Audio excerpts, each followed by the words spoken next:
ಬಂದದ್ದು ಇದನ್ನು ಎಸ್ಟಾಬ್ಲಿಷ್ ಮಾಡಿದ್ದು ಅವರಲ್ಲ.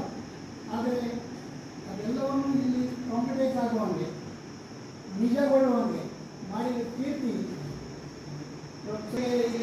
ಬಗ್ಗೆ ಒಂದು ಗಾದೆ ಮಾತಿದೆ, ಮನೆಗೆ ಬಂದವ್ರ ಕಡೆಯಿಂದ ಮಜ್ಜಿಗೆ ಬಂದವ್ರ ಕಡೆಯಿಂದ ಮನೆಗೆ ಸಾರಿಸ್ಕೊಳ್ಬೇಕು. ನಾನು ಮಜ್ಜಿಗೆ ಒಯ್ಲಿಕ್ಕೆ ಅಂತ ಬಂದ ಇಲ್ಲಿ ಹಿಡಿದು ನನಗೆ ಮಾತಾಡಲಿಕ್ಕೆ ಹಚ್ಚಿಲ್ಲ. ಫ್ರೆಂಡ್ಸ್, ಮಾತಿನ ಬಗ್ಗೆನೇ ಅನೇಕ ಮಾತುಗಳಿವೆ. ನಮ್ಮ ಹತ್ರ ಮಾತು ಮನೆಯಾಗ ಮಾಡ್ತೋ ಅನ್ನೋ ಮಾತು ಇದೆ, ಮಾತು ಜ್ಯೋತಿರ್ಲಿಂಗ ಅನ್ನೋ ಮಾತು ಇದೆ. ಮಾತಾಡುವ ಕೆಲವರಿಗೆ ಖುಷಿ ಪರಿಸ್ಥಿತಿ ಮಾತಾಡ್ತಿದ್ದಾನೆ. ಅಂದರೆ ಬಾಬಾ ಸಾಹೇಬ್ ಜಯಂತಿ ಬಂದರೆ ಅವರೇ ಇರ್ತಾರಂತ ಅವ್ರಿಗೆ ಖುಷಿ ಪಡಿಸೋದು, ಜಗ್ಗೇಶ್ವರರಾವ್ ಜಯಂತಿ ಬಂದರೆ ಅವರವರೇ ಇರ್ತಾರಂತ ಅವ್ರಿಗೆ ಖುಷಿ ಪಡಿಸೋದು, ಬಸವಣ್ಣವ್ರ ಜಯಂತಿ ಬಂದರೆ ಬಸವಣ್ಣ ನಮಗೆ ಇರ್ತಾರ ಹಿಂಗೆ ಇರ್ತಾರಂತೆ ಅವ್ರಿಗೆ ಖುಷಿ ಪಡಿಸೋದು.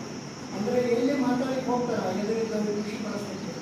ಇದ್ದಾಗೆ ಒಂದು ಸಿಡಿ ಕಾಲ ಹೋಯ್ತು, ಸಿಡಿ ಕ್ಯಾಸೆಟ್ ಪೆನ್ ಡ್ರೈವ್ ಕಾಲ ಒಂದಿಷ್ಟು ಇಟ್ಕೊಂಡು ಹೋಗಿ ಯಾರು